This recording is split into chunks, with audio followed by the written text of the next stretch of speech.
மடையர்களாக இருக்க மாட்டாங்க.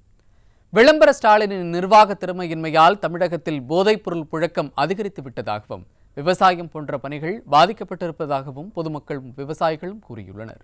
சின்ன சின்ன பசங்க கஞ்சா போதைக்கு அடிமையாகி ரொம்ப கஷ்டப்படுறாங்க.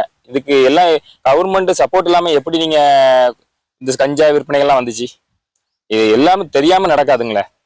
கரெக்டா நீங்க தெரிஞ்ச உடனே போய் அரெஸ்ட் பண்றீங்க. இப்ப மூணாம் பக்கம் அவனே வெளியே வந்துடுறான், திருப்பி அவன் அதே மாதிரி பண்ணிக்கிட்டு இருக்கிறான். இதுக்கு கவர்மெண்ட் ஒத்துழைப்பு இல்லாம எப்படி செய்ய முடியுமா? கண்டிப்பா முடியாது.